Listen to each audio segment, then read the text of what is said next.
Küçükken ilk okuduğum kitap şöyle bir kitaptı. Yani ilk bana hediye edilen bir çocuk kitabı şöyle bir şeydi. Bir şehirde bir tane inşaatlar falan var. Bir de çökmüş bir bina var böyle bir köşe yerde. Bir gün işte öğrenciler o çökmüş binaya gidiyorlar. El arabalarıyla temizliyorlar. Ondan sonra beton artıklarını falan atıyorlar oradan. Sonra orada toprakla çalışıyorlar ve çiçekler, ağaçlar filan ekip orayı güzel bir park haline getiriyorlar.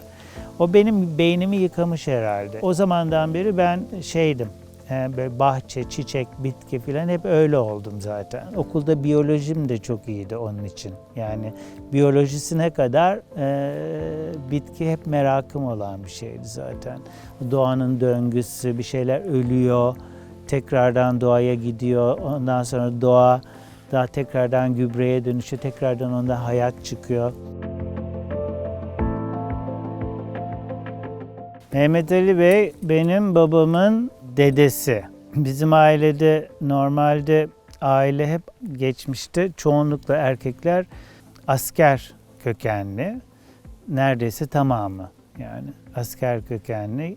Bu böyle yüzyıllarca böyleymiş. Mehmet Ali Bey ilk defa asker kökenli olmayıp ticarete atılıyor. Bu iyi karşılanmıyor. Ayıp değil mi şimdi hani? Bizim ailede de şöyle olmuş. Herkes zaten zenginleştikçe ya da işte zaten yüzyıllardan beri hep devlet içinde asker oldukları için yani tarımla falan zaten hiç ilgilenmemişler. Oralar sonra bazıları işgal edilmiş. Hani bence iyi olmuş. Kullanılmayacağını kullanılsın en azından o topraklar. Ben bu kafayla gidip bir kere o bölük pörçük yerleri sattım, satılabildiklerini. Diğerlerini hibe ettim bazılarını köylülere. Kendi yerlerimi de toparlayabildiğimi toparlayabildim. Bana ve akrabalarıma ait 1000 dönümlük böyle bir yer bir araya getirmeye çalıştım. Benim deneyimimde hep bu işte Türkiye'de tarım yapılır mı? Yapılmaz. Batarsın şeklindeydi. Çünkü çok fazla bir ilgim ya da bilgim yoktu tarım konusunda zaten.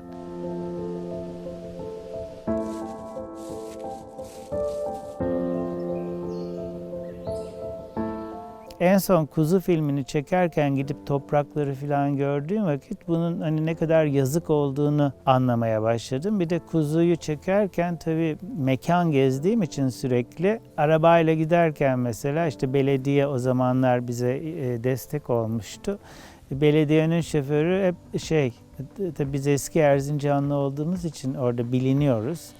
Şuralar da sizin, buralar da sizin filan diye adam böyle bizim topraklar zaten biliniyor. Aslında böyle burası da bizimmiş filan diye geziyoruz. Bizim akrabalar hala öyle geziyorlar mesela. Bilmiyorlar o toprakların onlara ait olduklarını. Bir taraftan tabii bir şey geliyor insana hani ben neymişim be filan gibi ama bir taraftan da tabii iş çok büyük bir iş yani git o topraklara sahip çık. Hepsinin ayrı bir uğraşısı var falan filan. Bu hep merakım olmuştur. Bir şey bir şeye nasıl dönüşür? O sonra başka bir şeye nasıl dönüşür? Sonra o tekrardan o ilk şeye nasıl dönüşür? Doğa aslında böyle bir sistem üzerinde canlı kalabiliyor. Ben oraya düzgün tarım yapmak üzere gideyim ama gitmişken de güzel bir yerim olsun ve orada rahat edeyim ve senaryolarımı da yazarım. Sonra da içine ağaç olmayan bir bölümüne ama tam ortasına böyle çok büyük 17 dönümlük bir alanın ortasına o evi yaptırdım.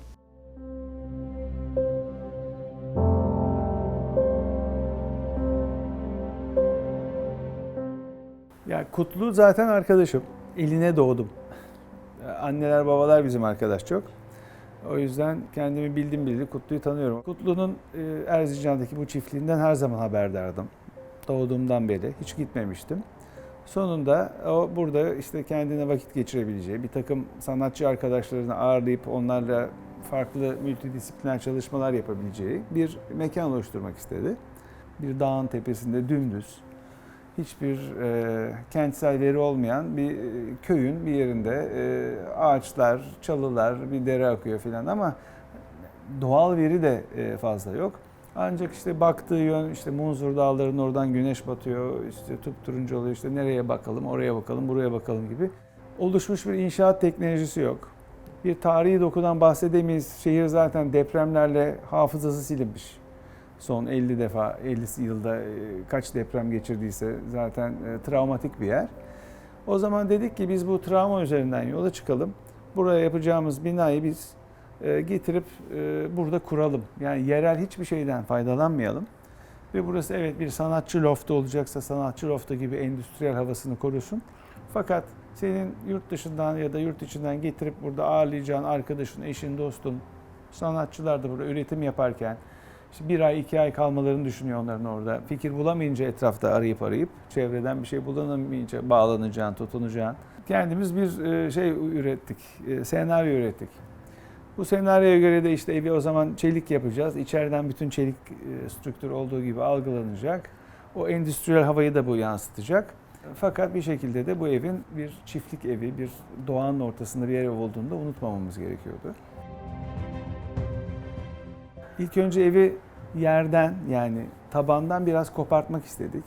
Çünkü ancak bu şekilde o evin bu coğrafyaya ait olmayan bir ürün olduğunu hissettirebileceğimizi düşünmüştük. O yüzden binanın etrafındaki verandayı, terası biraz böyle konsol çıkartıp temel duvarlarında kar yüksekliğini düşünerek biraz yükseltip evi onun üzerine, çelikler üzerine oturttuk ve işte ahşaplarla kapladık. İçeriden OSB'lerle kaplandı. Arası yalıtıldı. Kuru duvar sistemi yapıldı falan filan. Ve hiçbir lokal imalatçı kullanılmadan çok ufak tefek hani temel betonu filan dışında tamamen dışarıda Gebze'de ürettik, Kocaeli'nde ürettiğimiz bir çelik strüktürü gelip orada blonladık. Avusturya'dan getirdiğimiz ahşapları kapladık filan. Oraya ait olmayan bir yapıyı oraya oturttuk. Böyle bir hikaye ortaya çıktı. Bunu yaparken de evin geometrisini tabii birazcık zorladık. Böyle çatı eğimini değişken bir şeyde yapıp mahyeyi gitgide yükselen bir doğru parçası olarak alıp çatının her tarafını farklı eğimde yaparak evin içinde oluşturduğumuz asma katı, asma katla ana mekan ilişkisini ki burada mutfak da var, yemek de var, oturma da var, her şey var. Birbiriyle ilişkilendirdik ve eve yaklaşım yoluyla arka taraftaki bahçe arasında da eve iki taraftan da yaklaşabildiğiniz zaman eve girdiğiniz noktayı da aslında bir oyuk gibi bıraktık. Bu oyuk hem bir giriş saçağı oluyor, üstü kapalı bir yer. Hem de iki taraftan da yaklaşabiliyorsunuz. Hem çiftliğin diğer birimlerinden hem yol tarafından. İkisinin tamamen dışarıya açılayan kendi kapıları var. Karşılıklı birbirlerine açılıyorlar fakat içeriden bağlı değiller. İşte bu kurgu Kutlu'nun hoşuna gitti. Sonra bir çılgınlık yaptık binayı. Sonunda o ev bitti. Bittiği zaman gördüm ki benim orada senaryo, hikaye yani yazamam. İmkanı yok çünkü her gün bir dertle uğraşıyorsun. Yani yaratıcı olmanın en birinci koşulu tembelliktir. Çünkü beyninin relax olması gerekiyor.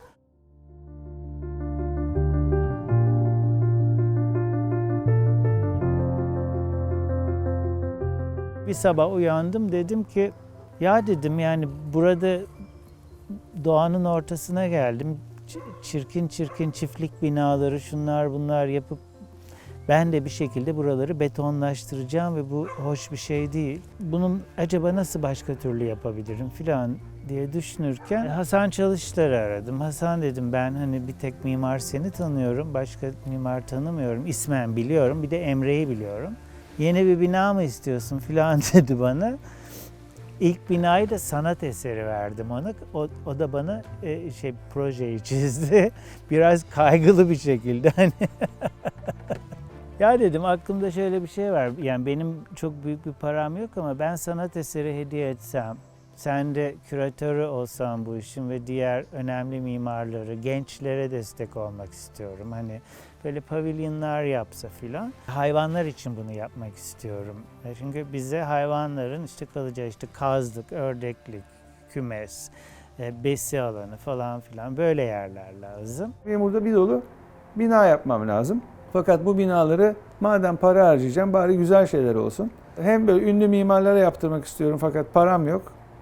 Hem de burasını küçük bir mimarlık koleksiyonu haline getir. Burası yalnızca hayvanlar için bir çiftlik olmasın, bir mimarlık çiftliği olsun istiyorum dedi. Harika bir proje dedi. O zaman sen bunun küratörü ol dedi. Küratör ne demekse tamam dedim, ne yapmam lazım?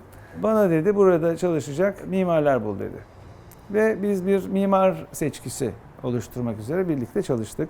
Ve eşe dosta biz ofisteki genç arkadaşlara sorarak isimlerini bilmediğim bütün iş yapan genç mimarların isimlerini istedim. Onlara birer mektup yazdık.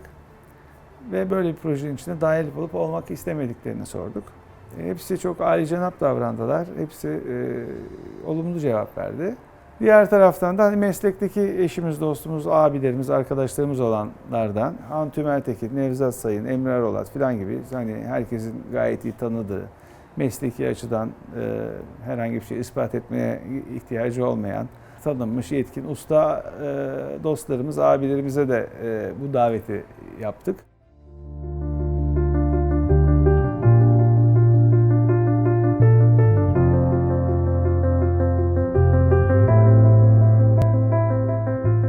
Erginoğlu Çalışlar buranın master planı çalışıyordu. Bir sanat ve mimarlık çiftliği yapmaya karar verdikten sonra Kutlu.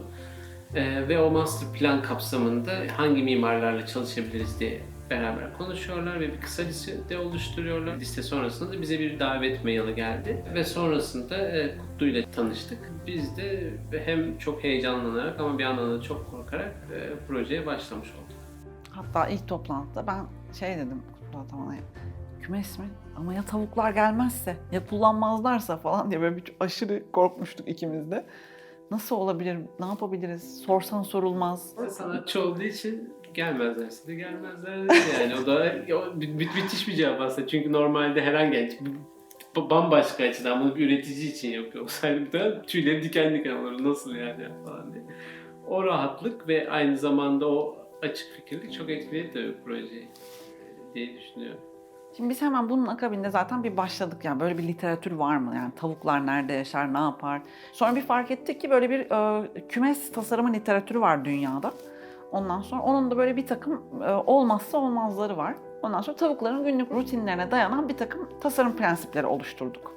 En az risk aldığımız proje bu kümes projesi. Çünkü tavuklar insanlar gibi adapte olabilen canlılar değil. Yani insan bir şekilde bir mekana adapte olmayı beceriyor aslında. Ergonomisi ona alışıyor. Fakat tavuklar böyle değil.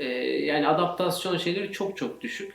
Eğer rutinlerini gerçekleştiremezlerse de ölüyorlar sonunda. Bir uzlaşıya da varamıyorsunuz. O yüzden dedik ki yani neyse rutinleri onu hiçbir şekilde sekteye uğratmayacak. Tam tersi en optimum olarak, mekansal olarak biz bunu nasıl karşılıyorsak o yapıyı yapalım dedik. Yani bütün bu verileri alıp bir diyagram yaptık. Her bir noktasında tasarımın olabildiğince hani bunu sağlıyor mu? Evet sağlıyor, tik. Sağlamıyorsa o zaman tamam burayı revize etmemiz lazım. Yani kümes tavuk bunun içine nasıl girecek, nasıl çıkacak? Biz bunları aldık, topladık ve Erzincan'ın işte iklimsel ve işte o yerle ilişkisini kurarak tekrar oraya aslında adapte ettik ve de dediğim gibi olabildiğince az risk ve maceraya girerek bunu yapmaya çalıştık. Ahşap olmasının tabii bu anlamda çok avantajı var. Yapıldı, orada söküldü, belli modüllere ayrıldı ve tıra konulup gitti. 4 gün içerisinde de alangada kuruldu. Modüler olması, tekrar ediyor olması çok önemliydi. Çünkü Kutlu dedi ki ileride sayı artabilir. Ben yenilerini yapabilirim. Her seferinde yeni bir tasarım yapmak değil. Artabilen bir şey olsun, modüler bir şey olsun istiyorum dedi. Ama bunun dışında döngüsel şeyleri var çok ciddi. Sağlaması gereken şeyler var. Yani tavuk sirkülasyonu, tavuğun işte yumurta sirkülasyonu, insanın sirkülasyonu, vahşi hayvanların içine girmemesi gerekiyor. Yerden yükseltmemizin bir sebebi de oydu. Bir tanesi kardı. İkincisi de vahşi hayvanlar çünkü kazarak girebiliyor altından. Yerden yükselttiğinizde böyle bir risk kalmıyor. Aynı zamanda kar yağdığında da hem karın içine gömülmemiş oluyor strüktür hem de tavuklar altına açık havada gezerlerken altına girebildikleri bir yarı açık sığınağa dönüşmüş oluyor. İçeride ise bu böyle birazcık tribün gibi her bir tavuğun içine girip kuluçkaya yatmasını sağlayacak korunaklı yani üç tarafı çevrili yerler. Çünkü birazcık mahremiyete ihtiyacı var. Birazcık da korunan yani böyle bir işte ışık vesaire rüzgardan korunmuş yerler olması lazım. Çünkü çok uzun süreler orada duruyor tavuk. Onun dışında büyük bir saçak oluşturuyoruz. Bu saçak yazın ciddi bir gölge yapıyor. Kışında kar yağdığında en azından yapının yakın çevresinde kar olmamış oluyor. Üçgenler oluşturduk, makaslar yaptık ve olabildiğince o deprem yanal yükleri zaten bu üçgenlerle absorbe etmiş oluyor sistem. Tepesinde de bir işte çok ince bir saç şeyi var, çatısı var. O da yağmurdan korumuş oluyor. ortogonal bir şey hiçbir zaman çıkmaz. Çünkü onun sebebi de tavuklar normalde ağaçta uyuyorlar geceleri ve ağaç dalları, yani o açılı olması, birbirlerinin üstünü rahatsız etmemesi ve bütün bu o diagonal kurgunun aslında burada da görülebiliyor olması bence bu projenin böyle çok öne çıkmasını sağlayan şeylerden biri oldu. İlk günden son güne kadar uygulanıp bitişine kadar yani çok pürüzsüz bir süreçti tamamı.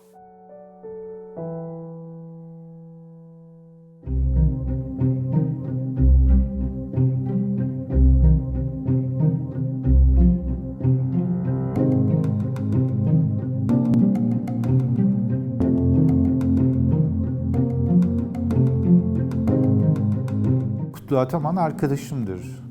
Beni aradığında bu projesinden söz etti. Bunu size para olarak ödemek yerine sanat eseriyle öderim dedi. Ben kural olarak arada paranın olmadığı ve takasla halledilebilen bir dünyaya çok yatkın olduğum için hem geliş biçimi, hem Kutlu'nun varlığı, hem de istediği şeylerin niteliği açısından çok bana göre bir şeydi. Dünyayı insan odaklı anlamak, insan için yapmak, her şeyin insan için olması, başlangıçta çok sevimli bir şey gibi görünürken benim de inandığım dünyanın parçası olarak bir zaman sonra dünyada yaşanan bu acayip şeylerin, yani savaşların, yani dünyanın bazı yerlerinin yoksulluklarının, yani hayvanların hiçe sayılmasının, sadece yemek için hayvanların porsiyon gibi görülmesi ve bunun için inanılmaz çiftlikler kurulmasının, böyle havanın kirlenmesinin, tarımın endüstrileşerek aslında genetiği oynanmış organizmalara doğru gidilmesinin, çiftlik hayvanlarının genetiğiyle oynanmış olmasının, böyle bir rahatsız edici bir şey başladı benim için. Bu düşünceyle biraz uğraşıyordum bir zamandır ve bu iki şey üst üste oturmaya başladı. Yani tavuklar için bir kümes yapmak ya da sığırlar ya da buzağılar için bir barınak yapmak ya da ördekler ya da kazlar için bir gölet yapmak fikri giderek çok ilginç bir yer bulmaya başladı benim kafamda. Çünkü size kendi taleplerini iletemeyen biri var karşınızda ve siz o talepleri bulup çıkarmak durumundasınız. Mesela şöyle şeyler oluyor. Şimdi hangi malzemeyle çalışacaksınız? İşte kerpiç mi, ahşap mı, çelik mi, beton mu, taş mı diye. Şimdi 500 kiloluk hayvanlar bunlar. Ve bir yere dayanarak kaşınıyorlar. Şimdi bu mesela çok ilginç bir veri. Hani insana dair herhangi bir yerde bulamayacağınız verilerden bir tanesi. Ha demek ki bunun böyle dayanıklılığı sağlam ve stabil bir şey olması lazım. Peki o zaman taş mı? Çevrede taşla ilgili olarak çok aman aman bir şey yok. Peki o zaman bunu beton yapalım. Üstelik de sıva boya bir şeye de gerek yok. Brüt beton yapalım. Böyle kendini öğren bir şey başlıyor malzeme üzerinden. Çünkü ben malzemeyle çalışmayı, onunla düşünmeyi çok severim. Diğer taraftan yön çok önemli. Çünkü bunun sadece özel bakım gerektiren buzağılarının bulunduğu yerin kapalı olması dışında açık bir yer. Erzincan gibi sert iklime sahip bir yerde demek ki bu yapıyı ön yüzü olmayacak ki buradan rahatlıkla girebilsinler. Ama o zaman rüzgardan ve soğuktan etkilenmeyecek. O zaman bunun nereye bakacağı çok önemli bir şey. İşte kar bölgesi, işte düz çatı yaparsam bu üzerindeki karı biriktirecek. Öyle bir çatı yapmalıyım ki bu üzerindeki karı tutmasın. Ama aynı zamanda da doğru yöne baktıracağım ama cayır cayır güneşte almasın. O zaman üzerindeki karı kaydıracak olsa bile çatıyı güneşin geldiği yöne doğru eğmeliyim demek ki de böyle birbirini tetikleyen ve birbirine açılan bir takım sorunlar ve çözümler yumağı haline geldi konu ve bunların hepsi aslında bir iç konuşma gibi. Peki bunu kimle yapacaksınız? Yapacak olan kişiyi tanıdım. O zaman hataların bile iyi görünebileceği bir durum seçerek kalıplar, kalıbın yönleri, betonun nasıl döküleceği, araya çatının nasıl gireceği, dikmelerin nasıl yerleştirileceği, ahşap işçiliğinin nasıl yapılacağı gibi böyle ham ama önceden düşünülmüş bir hamlık. Kaba saba ama kendi estetiğini de taşıyan bir şey olabilir mi diye. Böyle bir silsileyle geldik ve Tabii bunun en iyi testi yapılıp bitip kullanılmaya başladığında gerçekten işe yarıyor mu bu diye baktığımda evet bugün Kutlu memnun yapılan işten. Orada böyle gri mavi bir hava var. Böyle nereye baksınız, ya yeşil de olsa baktığınız yer, mavi de olsa böyle önünde bir gri bir şey var sanki. Dolayısıyla onların içerisinde kaybolmanın yolu bu betonun grisi olabilirdi. Ama o fotoğrafı gördüğümde, hatta fotoğraftan da öte kendisini gördüğümde vay canına demiştim gerçekten. Dağla hayvanların arasında, sığırların arasındaki yapı neredeyse hiç görünmüyordu. Yani. Ne kadar güzel bir şey yaparsanız yapın, sonunda mimarlık dediğimiz şey bir şey için yapılıyor ve biri için yapılıyor. Buradaki ilginç şey de size tepkilerini çok açık ve dolaysız bir biçimde söyleyemeyecek bir varlığın olması. Ve ilginç bir şekilde dünyanın hemen hemen her yerinde aynı basitlikte çözülüyor. Sağlıklı hayvanlar için de, yani barınağa girmek gereğini duymayan hayvanlar için de güneşin yönüne bağlı olarak o duvarın arkada attığı gölge, onun için bütün fotoğraflarda oradalar. Onun gölgesinden faydalanıyorlar. Çünkü o cephe hiçbir zaman güneşi almıyor doğrudan. Dolayısıyla düşünmediğimiz bir iyiliği de çıkmıştı ortaya. Memnun görünüyorlar. Bir adamın kafasındaki şeyleri birçok insana açıp o birçok insandan çıkan ürünleri yan yana getirip böyle çok zorlanmadan, yani orada yaptığımız işlerin, Erginoğlu Çalışlar'ın, Tümer Tekin'in, benim ya da Soğan'ın yaptığı işlerin belki doğrudan bir akrabalığı yok ama bir tane çok önemli bağlayıcılığı var. Kutlu ve bunların hayvanlar için yapılıyor olması.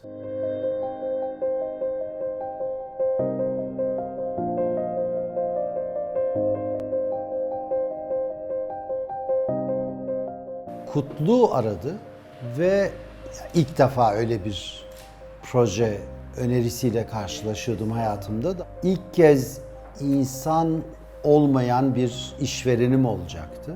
Daha doğrusu işverenim Kutlu'ydu ama kullanıcıları yapının insanlar olmayacaktı. Çok ilginç ve çekici bir sorun olarak algıladım ve hemen kabul ettim. Şimdi insana tasarım yaptığınızda doğal olarak tepki alıp tasarımınızı yönlendirmek ve onların kendilerini iyi hissedecekleri dünyayı yaratmak konusunda donanıyorsunuz. Böyle bir işbirliği var. Ya ama ben şimdi ineklerden böyle bir tepki alamayacağım. Nasıl bir tasarım süreci olacak bu? Bir de ben şehirli ve apartman çocuğu biriyim. Tabii ki doğayla 1958'de doğmuş ve 60'lı yılların İstanbul'unda yaşamış biri olarak bugüne göre çok daha gelişmiş bir ilişkim vardı. Ama yine de özel olarak hayvanlara ve tarıma merakım yoktur. Orada beni müthiş rahatlatan ve güvene sevk eden aktör Kutlu'nun kendisi oldu. Kutlu çocukluğundan beri hayvanlar ve doğayla çok yoğun ilişki kurmuş. Hayatı geliştikçe o ilişkisini basit bir merak ve sempatiden öteye bilimsel diyebileceğim pek çok katmana kavuşturmuş biri olarak karşıma çıktı ve bir kere etkilendim ve beni çok doğru yönlendirdi. Dolayısıyla ben öyle bir çaba içine girmedim. Doğru bilgi kimde? Güvenilir bilgi Kutlu'da var. O zaman Kutlu ile çok yoğun zaten her projede. Ben işte sürecin başında bilgiyi alayım, sonunda da al böyle bir binada yaşayacaksın diyen biri olmadığım için sık sık görüştük. Hemen başında projenin zaten Kutlu bir organizasyon yaptı ve bir grup mimar Erzincan'a gittik. Yerinde en azından yerinden alabileceğimiz bilgiyi aldık. Bir süre sonra hayvanlar için falan yaptığımı unuttum. Yine her projede olduğu gibi evet işlevsel olarak ve bulunduğu yere ait kılmak üzere yapılmış bir tasarımdır. Nasıl? Mümkünse tek bir yüzey olmalı ki o yüzey işte güneşi de engellesin, rüzgarı da. O zaman biraz eğilsin ki rüzgarın estiği tarafı kapatsın. Ve bunu taşıyıcılarla taşımak değil, kendi kendini taşıyan bir yüzey olarak var edelim. Böylece iş bitiyor. İlk fikir, araziye hiç yapı malzemesi getirmeyip araziden elde edilecek malzemeyle yapma fikri Erzincan'ın önemli bir deprem bölgesi olması nedeniyle ne yazık ki gerçekleştirilemez şekilde gözüktü. Fikir şuydu, orada zaten kesilmek zorunda olan kavak ağaçlarının dalları ile birlikte toprağı kullanmak. Fakat çok riskli, mühendislik açısından çok zorlanan, depreme karşı dayanımı yükseltildiği takdirde yahut bırakın yükseltmeyi, sağlandığı takdirde ruhunu tümüyle kaybeden bir durum ortaya çıkıyordu. Onun üzerine tamam, kolaylıkla yürümeyen bir tasarımı terk etmeye yatkın bir yapım vardır. Hemen o çöpe gitti. Ama fikir, yani orada yapılacak yapının en az fiziksel müdahale içerir şekilde yapılması fikri canlı kaldı. O zaman şeye geldik. Bu öyle bir düzlem olmalı ki kendi kendini taşısın. O zaman işte en tartışmasız biçim olan kubbe ortaya çıktı. Ve mümkünse en az malzemeyle bunu inşa edelim. İşte orada işin deneysel boyutu devreye girdi. İki mühendisin önemli katkısı vardır. Başlarda Hanif Kara ile fikri, o hiç yapı malzemesi taşımadan nasıl yaparız bölümünün geliştirilmesini Hanif'le başladık. O biraz daha sonra ince bir beton kabuğa kadar, 2,5 santim kalınlığında bir beton o. İçinde demir olmayan, donatısı tekstil olan çok ileri bir teknoloji.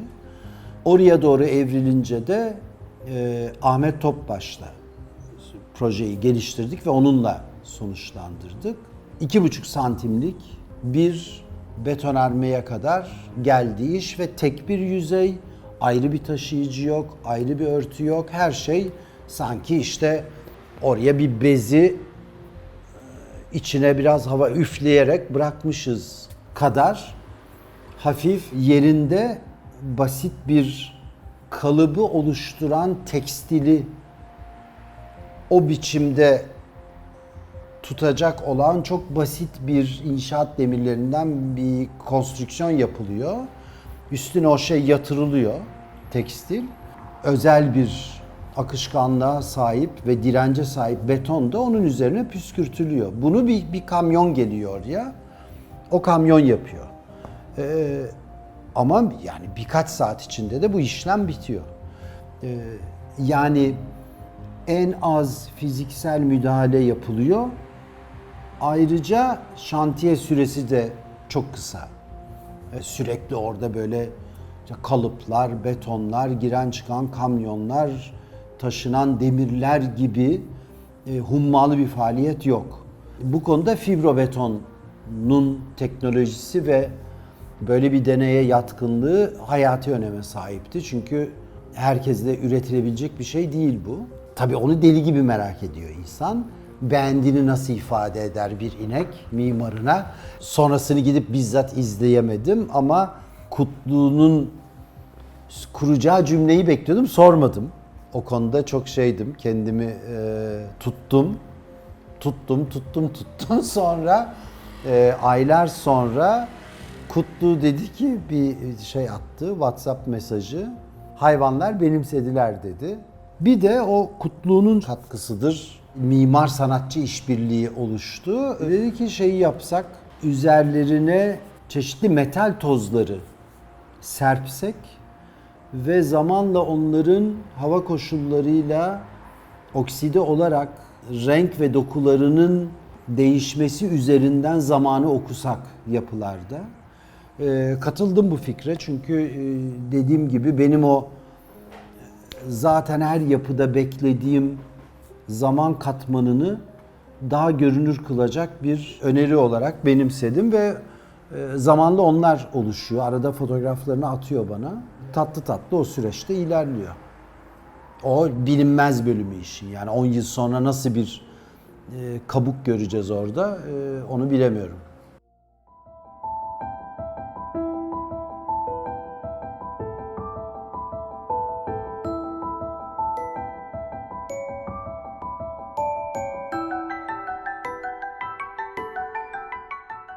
Zannediyorum 2017-16 yıllarıydı. Böyle bir sanat mimarlık çiftliği yapılması planlanıyordu. Baştan belliydi ne yapacağımız. Fakat arazi belli değildi. Kutlu Bey bayağı bir düşündü arazinin ne olacağı konusunda, neresi olacağı konusunda. Dolayısıyla 3-4 alan yer değiştirdik. Dolayısıyla 3-4 alan içinde ayrı proje hazırladık diyebiliriz bu zamana kadar. Okulda veya başka bir yerde kolay kolay böyle bir pratik başınıza gelmiyor. Kimse de size hayvanlarla ilgili bir şey çalışın demiyor. Orada da fark ediyorsunuz zaten insan veya hayvanın mimarlık açısından da çok fazla bir mimarlık pratiği açısından çok fazla bir farklılıkları yok. Biz projeye başlarken önce bir başladık genel incelemeye. Tüm hayvan işte nasıl yani yemlenmesinden tutun da hayvanın konforuyla ilgili konuları. Dolayısıyla her projeyi yaptığımız gibi onda da bir araştırma projesi oldu. Tekrardan bir inceleme şansı bulduk başka bir perspektiften. Hollanda'dan, üniversiteden bir takım profesörler bize de hani yardımcı oldu bazı konularda. Çünkü onlar özellikle Hollanda'da hayvanın kaç saat ne kadar yatıp rüzgarın nereden geleceği, parapet yüksekliği gibi konuları aylarca uğraşıp analiz edip bir sonuca varıyorlar. Dolayısıyla bazı verileri onlarla paylaştık. Doğru mu yapıyoruz, yanlış mı yapıyoruz diye. Proje 180, 220, 160 ile 220 arasında gidip gelebilecek rakamdaki yarı açık besi için tasarlanan bir proje. Orta aksında bir aslında klasik bir planı var. Yani yemleme ve beslenme açısından hayvanlar için. Ortadan bir traktör yolu geçiyor. İki tarafında yemlikler var. Biz onları ahşap tasarladık. Onun arkasında da hayvanlar istedikleri gibi özgür bir şekilde bu barınağa girip çıkabiliyorlar. Yani yemleneceği zaman aslında girip bir de hava koşullarında ısınmak için veya dinlenmek için bu barınağa girecekler. Biz ilk başlarda bu projeyi ahşap olarak tasarladık.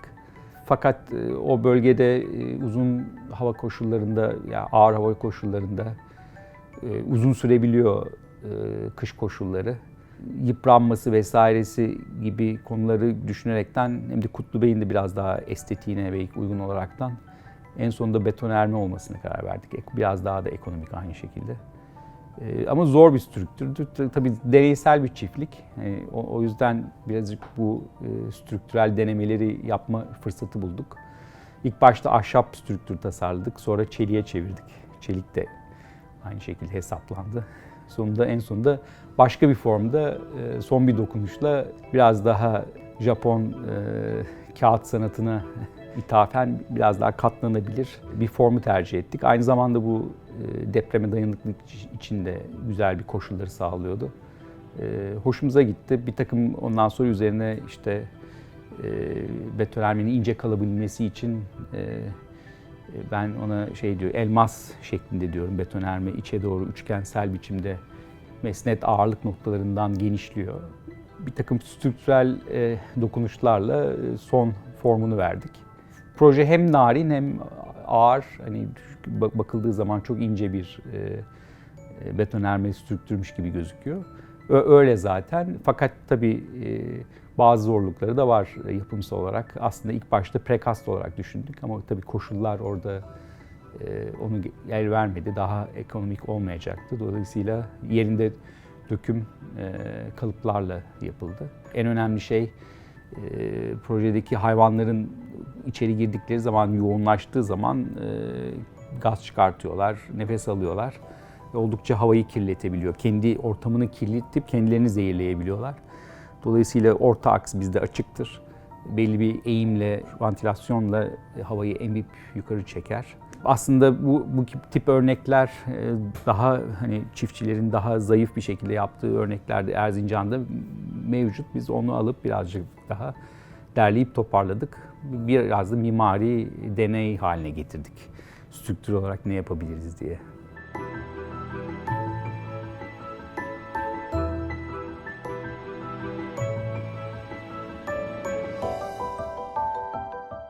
Bütün bina üçgenlerden oluşuyor aslında. O mesnet doklarının, üçgenlerin birbirini tamamlayıp bir rigidite kazandırması ile ilgili şekilsel olarak bir şey yapalım diye ortaya çıkmış bir bina değil. Yani kendi dinamik ve fikrinin ortaya koyduğu formları içerdiği için belki öyle. Zaten mimaride güzellik de o olabilir. Kendi iç dinamiklerini hem fonksiyonel hem işte kullanıcının getirdiği işlevsel nitelikleri ilginç bir forma dönüştürebiliyorsanız o zaman biraz daha ilginç bir mimari ortaya çıkabiliyor. Bütün tasarımdan mühendislik hizmetlerine kadar Türkiye'de gerçekleşti tümü, İstanbul ofisinde.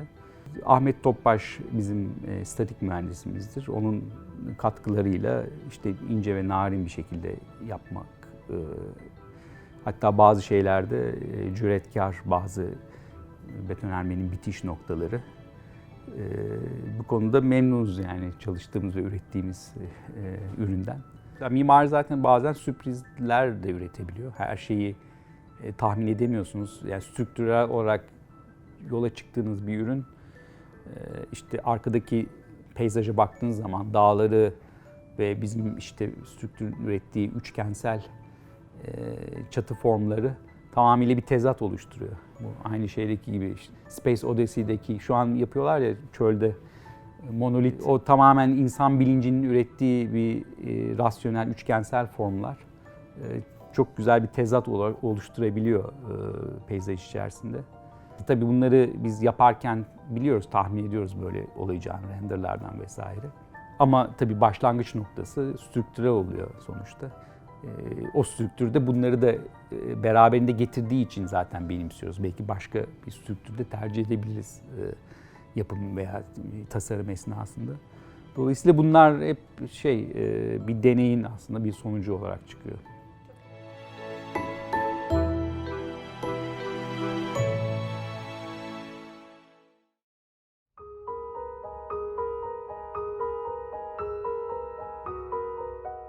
Keçi Korona projesi yaptık. O daha bitmedi. Temelleri yapıldı, çevre duvarları yapıldı filan. O da aslında şöyle gelişti. K evindeki oluşturduğumuz fikrin tam tersini yapalım dedik. Hatta ben Büyükada'da oturuyorum. Unutmuyorum, Büyükada'da vapurda giderken Kutlu aradı. Vaktim de bol. Dedi ki işte Keçi Korona istiyorum, şöyle istiyorum, böyle istiyorum falan filan. Orada bir şeyler karaladım. Vapurda gider, telefonla konuşurken ve o şemayı aynen sonunda uyguladık fikir olarak. Tabii biraz aşamalar geçirdi ama yani strüktürel yapı olarak onu oluşturduk. Yine deprem, yine strüktür, yine ayakta durma esasını koruduk. Fakat bu sefer dedik ki buraya çiftlik dışından hiç yabancı malzeme girmeyecek. Ne yaptık? Deredeki taşlardan temelleri yaptık. Çimento sokmadık.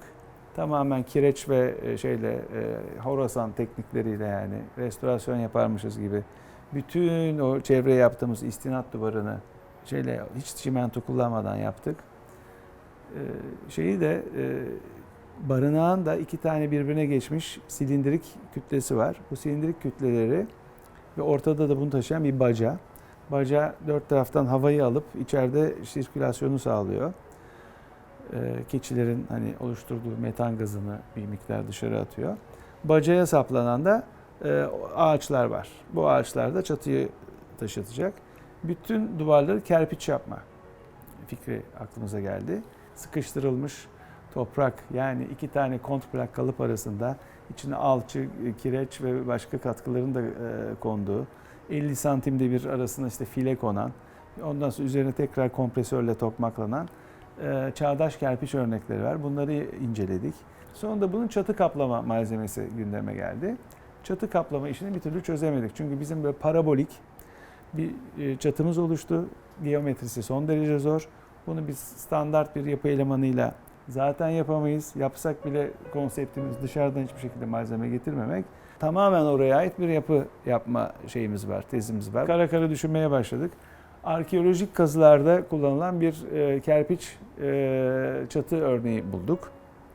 Bununla ilgili yine bir araştırma yaptıktan sonra 9 Eylül Üniversitesi'nden bir arkeolog hocayla irtibata geçtik.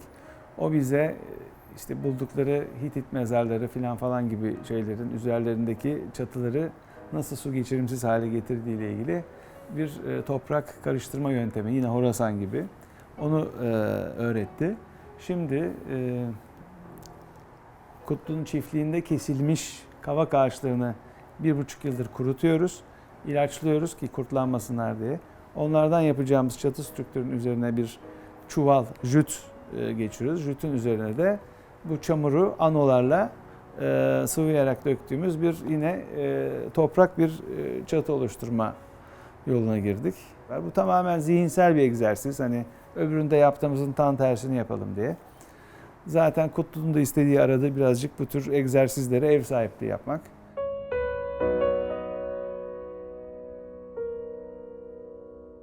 Keçi Barınağı Ulusal Mimarlık Ödülleri'nde proje dalında çok yeni bir ödül aldı.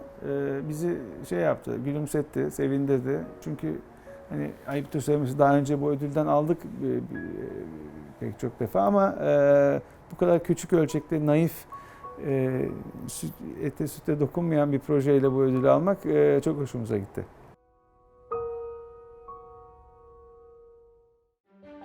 Tekrardan hata geçtiğimiz vakit Emre Arolat, hala bunu Emre bilmiyor. Emre hala sanat stüdyosu yapacağım zannediyor ama ben o süreç içerisinde gerçekçi bir insan oldum.